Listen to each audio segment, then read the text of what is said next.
Do you ever research a character for an art series and realize that sirens aren't evil mermaids but are rather half human, half birds? So now you have to give them wings, but they can't just be regular wings, they have to be holographic, but you don't know how to paint holographic wings? This is the tutorial for you. Hi, I'm Srish and I enjoy making oddly specific art tutorials because I make oddly specific art.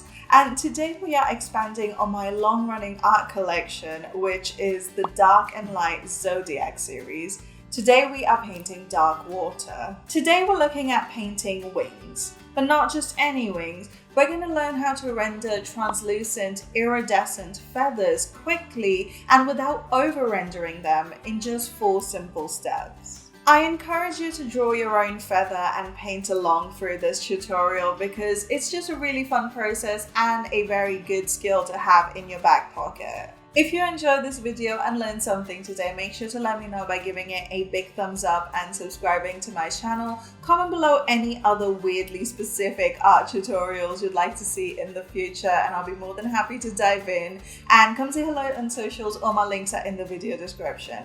Alrighty, here's an oddly specific tutorial on how to paint holographic translucent wings.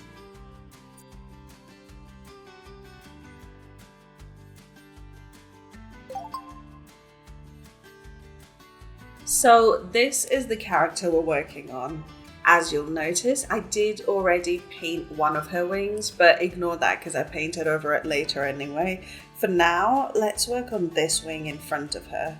Before we even put any color down, we're gonna start by sectioning out her wing, because when you look at birds, it isn't just the existence of feathers that helps them fly, it is also that their feathers have a very specific arrangement that allows them to cut through air resistance and turn and pivot, accelerate and coast, and swoop or elevate at a moment's notice. Obviously, as artists, we have the license to not be 100% accurate, but in general, you'll see at least 3 specific types of feathers. You have the super long, super rigid feathers at the outermost edge. These are hard to bend and they cut through the air smoothly. And for us artists, they help create a really interesting silhouette. Then you have the middle layers of feathers. These are smaller but still fairly well defined. They may not be quite as stiff as the outer layer, but they do hold their shape well enough.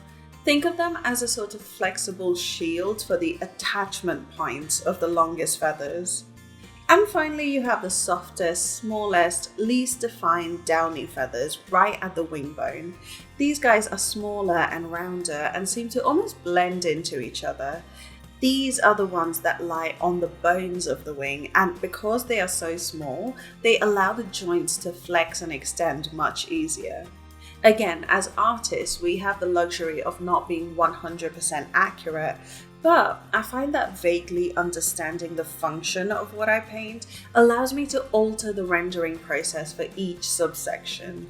Like for the longest feathers, those guys are rigid and defined. They stand separately from each other and are usually spaced in a fairly uniform manner. So each one would need to be painted individually.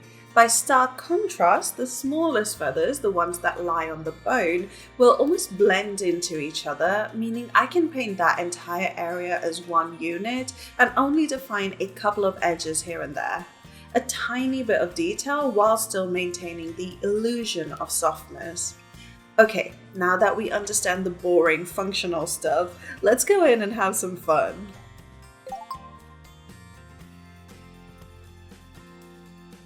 For this bit, I started with a rainbow brush. It's in my brush kit if you've grabbed it, which thank you so much if you have. But if not, here's how you make it.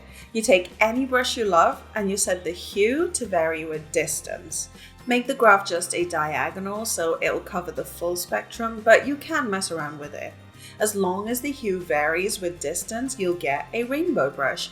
Here's the brush without the hue distance enabled, and here it is with the hue distance relationship enabled. Back to our painting, I grabbed the rainbow brush and I really wanted to paint those rainbows in the areas of the wings that the light would filter through. And that's the key to selling transparency. You want to make sure that some of that light is blocked while the rest of it filters through. So you'll see that the rainbow colors are pretty much limited to where the moon behind her isn't blocked by her body. The rest of it is fairly dark and monotone. Okay, these blocky colors are crazy. They look like noise on an old TV, so let's go in and smooth them out a little. The reason I started with a random hue shift rainbow brush was because it takes the brain work out of adding color variation. I don't have to keep going back and forth to the palette and populating these feathers with random colors manually. The colors are already there. All I have to do is color pick and smooth out. I find it makes the most sense to blend together hues that naturally lie next to each other on the hue spectrum. So blues and greens mix well into each other, as do oranges and yellows. But with colors that are far from each other on the spectrum, such as blue and orange, a hard edge between them would work much better because blending them together would create a muddy mix. No one wants muddy colors. Don't worry, I know these feathers look crazy. Let's now make them make more sense.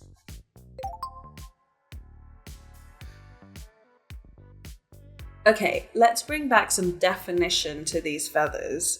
I started by giving the longest feathers a shadowy outline, but here's a trick that will really make it look opaque on the outer edges and translucent in the middle.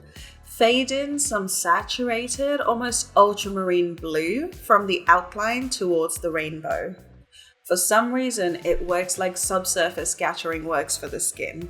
That saturated blue between the midtones and shadows seems to add a lot of life to that transition, while also giving us this almost stained glass look for the longest feathers.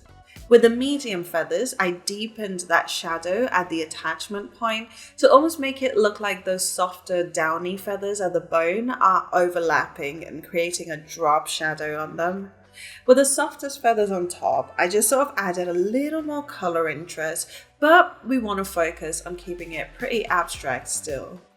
I also dragged very tiny hints of color into the gray bits, just a little bit to make them look like they're catching just a little bit of stray light here and there. Another great idea is to add a super thin but super bright and saturated edge beyond the shadow of the feathers, almost like a bit of rim lighting. So this light is bouncing off the edge rather than just filtering through it. And just for a tiny bit of extra detail, I went in and added what I now know is called the ray kiss in the feather. It's that central spike that all the little fronds of feather are attached to. Just a shadowy line through the center of the feather, nothing too fancy. I also went back to the super soft feathers up top and decided to just give them a tiny bit of definition by drawing in these semicircles.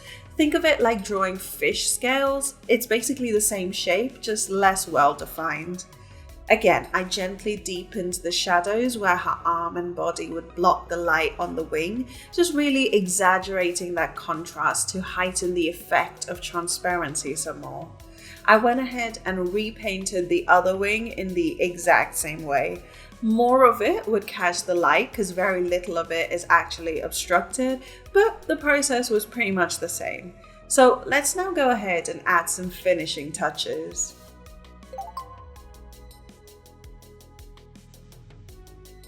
Okay, one important step I want to incorporate is more transparency. And this is actually adapted from a tutorial I did a couple weeks ago about painting water. In order to quickly show transparency, you basically want to paint the background into your feather. That's what I did at the ends of the topmost feathers with the edge of the moon. I darkened the bits that lie beyond the edge of the moon and kept everything inside that edge bright and colorful. It's a super easy detail to paint and it quickly sells the translucence of those feathers. I also added more rim light, this time just a straight white. Well, a pale blue that looks like white in context, because the moon is hitting those edges directly. You really want to be aware of the context when you paint anything, because yes, this is a tutorial about holographic wings, but you'll likely paint this within a scene like I am, so bear that in mind. The final touch I wanted to add, and this is just a me thing because I can't help it, was a bit of glitter. Just a scatter brush on an overlay layer, hitting the wings at their most colourful parts. I just feel like it is one of those details that you won't notice until you zoom in, but it's like an Easter egg for the people who do zoom in. Plus, it adds a little noise, a little texture to a large shape, and it seems to sort of marry all those colours together to make them look like one surface. We're not doing too much of this because a lot of uniform texture can sometimes cause surfaces to just look really flat. So definitely use gentle gloves with it, and that is a note to self. And that's pretty much it for the wings. For this painting, I had the idea of a siren song. It's the dark side of water, which is this mysterious, gentle trap. Water energy is deeply emotional, but we also don't really know how deep the deepest ocean goes. Not in real terms, no one's been able to swim that deep. Why? Because it would crush you. Water, to me, is like a siren song. It's this enigmatic call where you're desperate to find meaning and form. And just like with a siren song, you could spend a whole lifetime but never come close to knowing how it ends.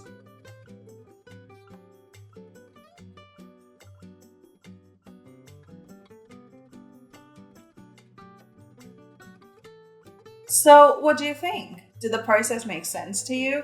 Do you see yourself using this skill in your own paintings? Comment below and let me know. And also let me know if you'd like any more oddly specific tutorials on specific topics, because I'd be more than happy to dive into a niche subject. If you enjoyed this video and learned something today, let me know by giving this video a big thumbs up and subscribing to my art channel for even more art content coming your way. Also, all of my socials are linked in the video description. Come say hi. Also, carrying on with the oddly specific tutorial theme, this week on Art and Chill, we're taking a look at how to paint skin to look like it's wet. So it's real time, it is completely voiced over for you to paint along with me, and you can grab instant access to all of the other rewards. So check out what you've been missing out on so far. I'll leave a link up here and in the video description. Now, if you're looking for another equally niche tutorial, I actually did a video some time back about how to paint a guy to look like he's made of water. I got a couple of comments on that video saying it was super helpful and that you guys were able to use it in your own work. So clearly it is useful. So check that out here in the outro. It should show up in a bit. And that's pretty much it for this video. So thank you guys so much for hanging out with me today. I really hope you've enjoyed it as much as I have. Check out that tutorial down here and I'll see you guys on the next one. Bye!